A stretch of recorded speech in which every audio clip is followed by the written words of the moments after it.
Hey guys, so where we left off last week was I started putting together the pasture floorboard. Now, there's a one spot in there you'll notice in the old video where the front kick panel comes across, the part for the transmission curves around, and it's kind of nasty in there, okay? The issue with that is I have to make this bubble to cover up where the transmission comes together. And the transmission has this little cutout on it. So, what I'm going to try to do today is take and form a piece that kind of bubbles out right there, but it comes into the corner. Now, I've done some research. I've seen lots of guys make what they call a speed blister, and you can take a wooden form, create a circle, bevel the edges, and beat this bubble into it. Okay, so I'm trying to find out today, will that actually work on a corner piece? Don't know if it's going to work. Going to give it a shot. If not, I'll have to make the piece, weld the edge on it so I can rivet it. But I want to try this first. Don't know if it'll work. Going to give it a shot. So I picked up some 3/4 inch ply and I'm going to make a form of the shape. We'll bolt a piece of sheet metal into it and start beating on it and see if we can get it there. So this might be a total failure, but we're going to try it anyway. How else do you learn? Alright guys, let's get to it. So first off, I made a template of the curve in the car. Okay, we know that this is the curve, the other side's a 90, so we go from there. So I swung by Depot and I bought some 3/4 inch ply. Now, you don't need a whole lot of wood to do this, but I think a 2x4 sheet is like $20 some. But you can buy a 4x8 sheet for $30. So I just bought the 4x8 sheet. I didn't have my truck because my kids have it, and I just had them cut it. So what I ended up with was 8 2x2 pieces for $30. So the pre-cut pieces are kind of ripped off. So if you guys need some small pieces, it's better just to buy the big sheet, have it cut up. You can toss them in the corner of the shop, and you have a whole bunch of it. All right, for way cheaper. So I'm going to start off by tracing this out on this numerous times.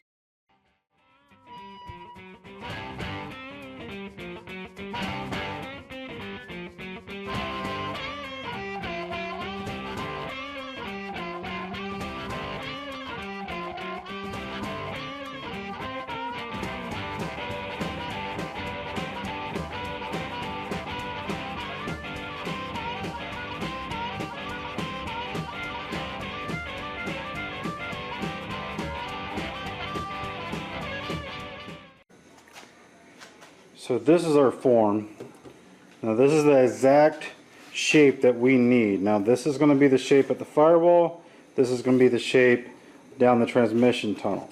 Now the reason I've reinforced it and everything like that is we're going to be beating on this thing to shape the metal. So I went in and fixed the bottom board to the table so I don't have to worry about holding it. I'll go ahead and beat it into shape. I've gone ahead and cut a chunk. I've anchored it down with this block. It's all screwed down, so now I'm going to start working the metal to get it to the actual concaves I need and flanges I need. So we'll see if it's going to take some time, so get on it.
I beat out the basic shape in the form here, and then I had to rework this edge. So I used a stretcher just gently to help form this curve. And I'm going to keep this here because I keep test fitting it back on to see how it fits. Okay, and it needs a little more loving. It needs to be smoothed out on the edges here. Got to really clean this up and whatnot. So what I'm doing right now is I'm going to finish cleaning these edges here, and then this thing is all waffled up. I'm going to clean this. That way I can get good clean edges on this. Now, this side here is actually the back. The way this thing fits is like so. Okay, so this is your top edge here. This goes against the firewall. This is going to be the bottom, and this is the side here. So all this waviness, I'm going to have to work it all out. We'll see how it comes out.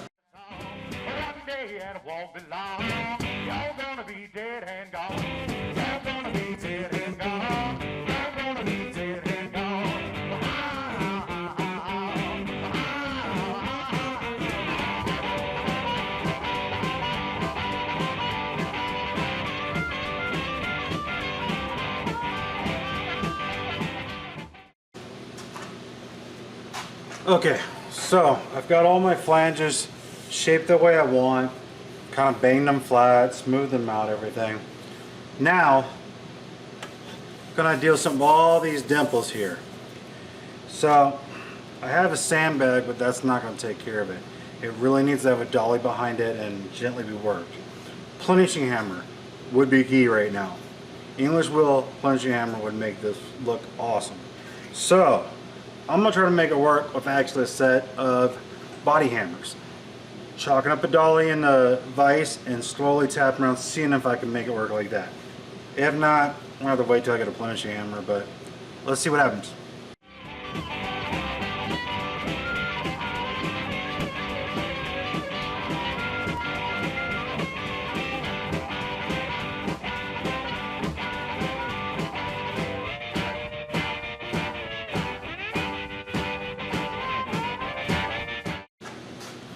Alright, so that took a lot, but it's actually smoothed out a lot compared to what it was.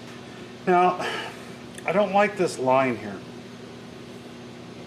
It's where I started the concave and it came through, but I'd love to clean it up a little bit. And I'm thinking if I was to run it through the bead roller, I could get a nice clean line on it. And it would look really cool. So I think I'm going to try it, see what happens.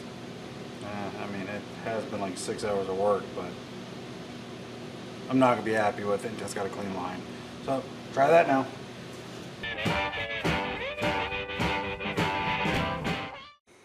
Alright, so bead rolling it turned out really well. So I gave it a nice clean line on it. So now, it's just got little bumps to it. So what we're going to do now is go ahead and surface it, clean up all these little hammer hits and stuff, and we'll see where we go from there.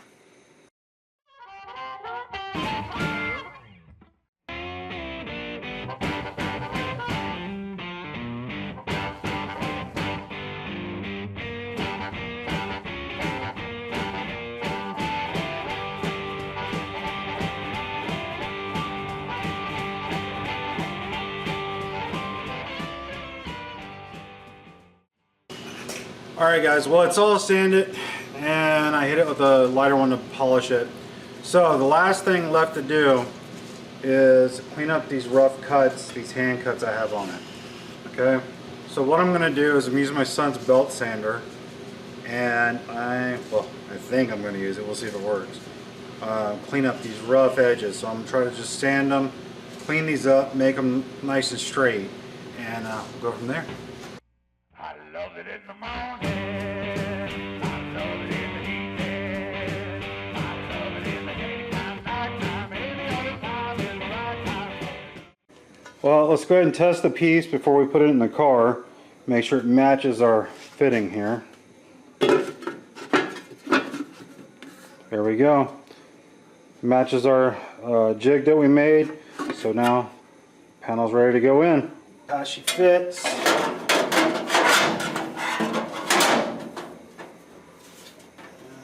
Little fine trimming on it, but all in all, this one rivet's in the way, but I can fix that. There you go. There's our piece to cover that gap. We'll clean it all up. We'll trim around it for this bead roll here, and we'll trim around for that rivet, and it should look good. So it'll be all nice and sealed up. Alright guys, well, we're about done for the night. It took right at 6 hours to make that one piece. Now that included making the jig and beating it out. So, but anyway, I do have a plenishing hammer and English wheel coming this week. Found great deals on Amazon for them. They're benchtop models, but you know, I'm kind of tight on space in here anyway. So I'll show those to you and links to them once I get them. But the panel turned out pretty good. I'd never done that before, so it took me most of the week to think about it and figure it out. Alright guys, let's talk about the tools we used today and where I got them and what their uses are, okay? So first off, we're going to talk about the shrinker and stretcher, okay? What I used today was this stretcher. Now I got these from Harbor Freight. I don't really know their quality. I've barely used them so far. But I returned that piece of crap throatless shear that I got from them, and in return I got these, okay? So this stretcher here, the way it works is there's teeth inside. Now I don't know if I can get it where you guys can see it. You're not going to see it. Anyway, so the teeth inside, what they do is they grab and then they pull. They grab and pull, okay? So what they're doing is expanding the metal. Now this is supposed to be in a jig, but simple as working them along like this.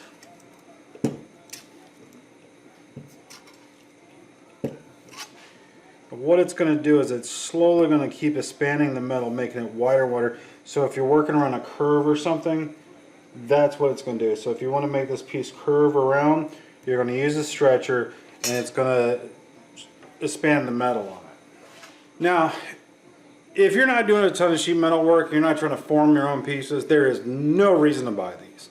But with the stuff I'm doing, I felt that it was justified to go ahead and buy these and put them to use. Are they going to handle what I do to them? Not really sure.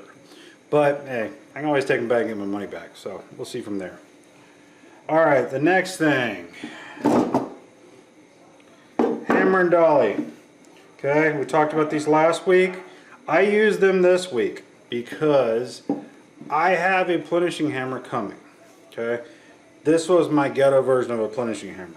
So by taking the dolly, putting it in the vise, and then using the hammer with it, that allowed me to create the same properties as a plenishing hammer. It helped work out the major dents into smaller stuff in order to smooth the panel out.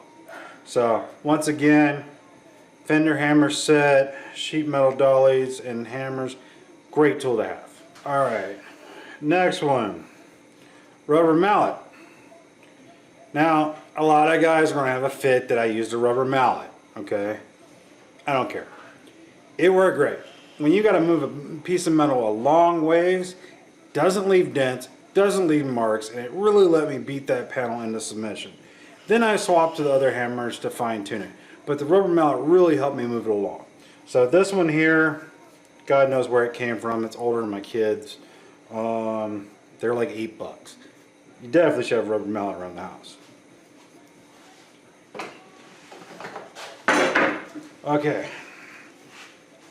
The next item we're going to talk about is the teardrop mallets. Okay. Now I did use one today.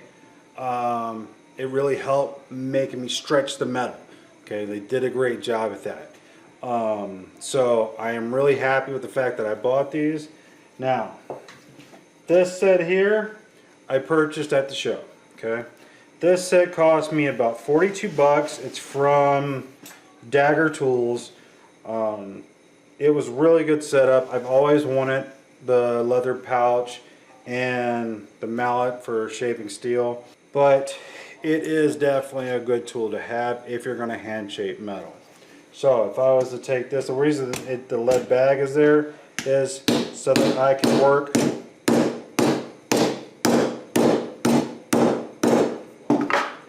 it's shaped metal, whatever I want to do.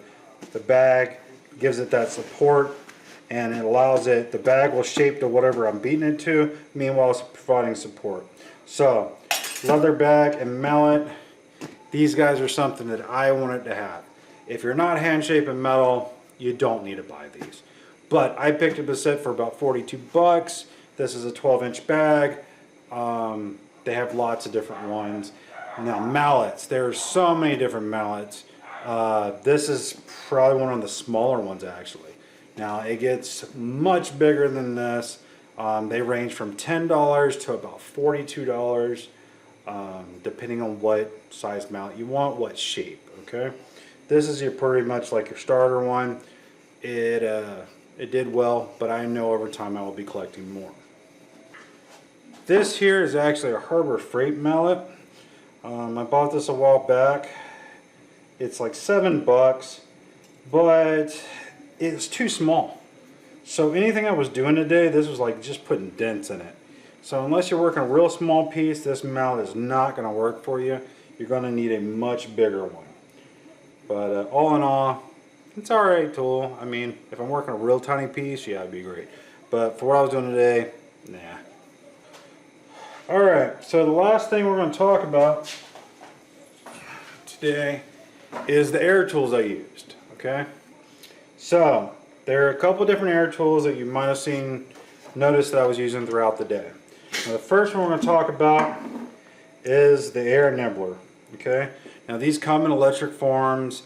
There is actually this attachment that I've seen that hooks to a drill, and they show you being able to cut every curve, shape, whatever, this, that, and other. There was one at the show, and a friend of mine, Charles, he bought one. He paid $270 for it. Okay, I'm sure it's awesome. I haven't seen him use it yet, but this one right here, $25. Okay, it is Harbor Freight. It works. Who cares? So, all right, guys. The way the air nibbler works is the cylinder is going up and down. This cylinder punching, nibbling away piece by piece on the sheet metal. So, as you can see here, when I run it. So it goes into the shaft here, the clearance right here. You put your metal in it, and then you can start.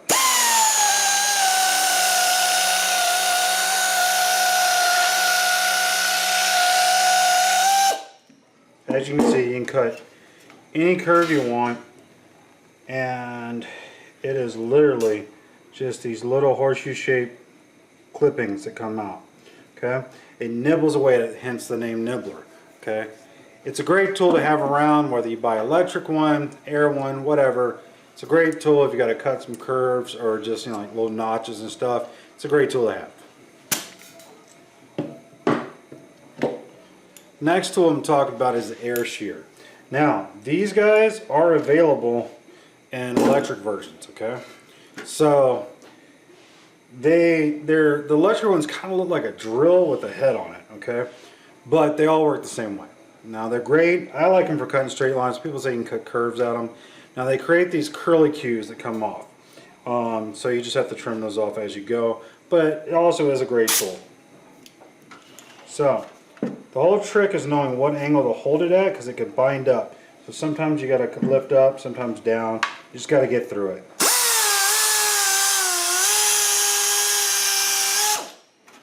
Just like that. Nice clean straight line. Those are the curly cues I'm talking about. Air shear.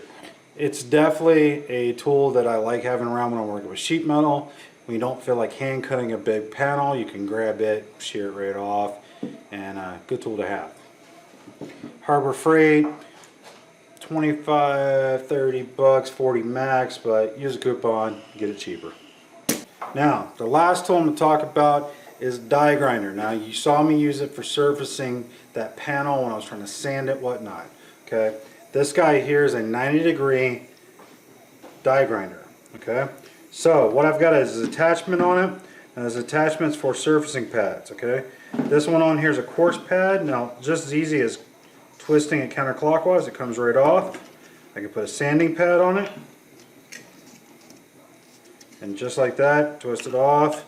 Medium grade surfacing disc, just like that. So quick change, awesome tool. It's great for just surfacing.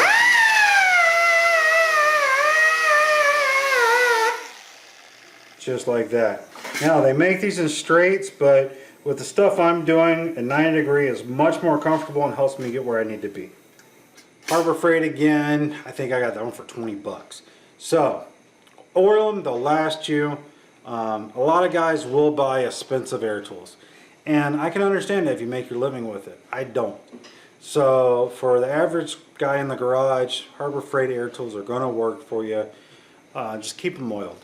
I know. And if you don't have pneumatic oil, just use WD-40. Squirt some in the air hole every time you use it. Keep it lubed up. It's going to last you. Anyway, guys, that's it for tonight. I hope you liked this one. I know we only got the one piece done this time, but hey, that was like 5 hours on the hammer. So just had to prove I could do it. So anyway, guys, like this video, do me a favor and like and subscribe. And if you want to see other stuff I've done, there's a link down here. Anyway, guys, you have a great night. See you next week.